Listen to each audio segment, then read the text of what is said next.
So what's up mga kumpay, bali meron tayong ayan fresh na munamon. Yan, bali nalinisan na rin natin. Tapos ito na ingredients, titimplahan na lang natin. Ayan, tapos syempre inorpor na mangga.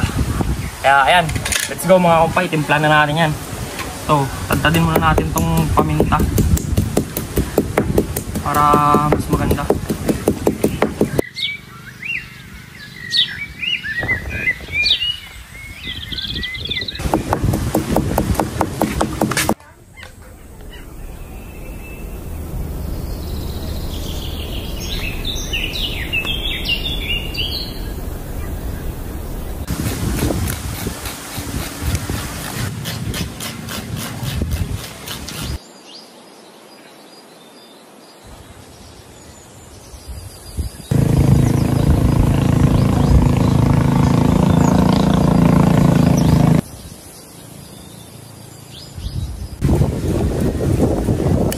Bali meron na nga palang suka to, hinahalo ko na doon ko na siya binabad.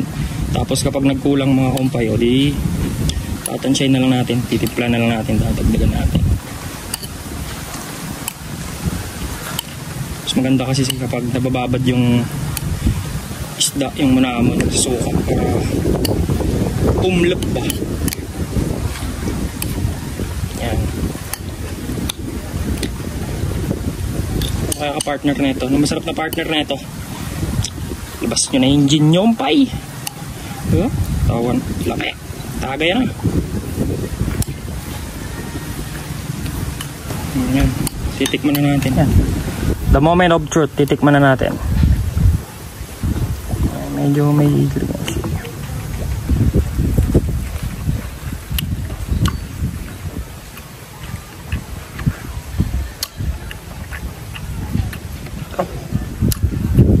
Solid.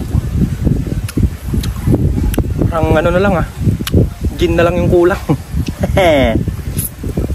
Sarap. Isa pa.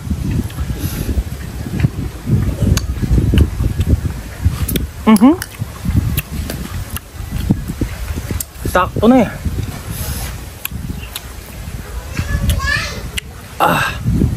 Medyo maanghang yung green Hindi ko na nga nilagyan ng labuyo eh. Pero solid.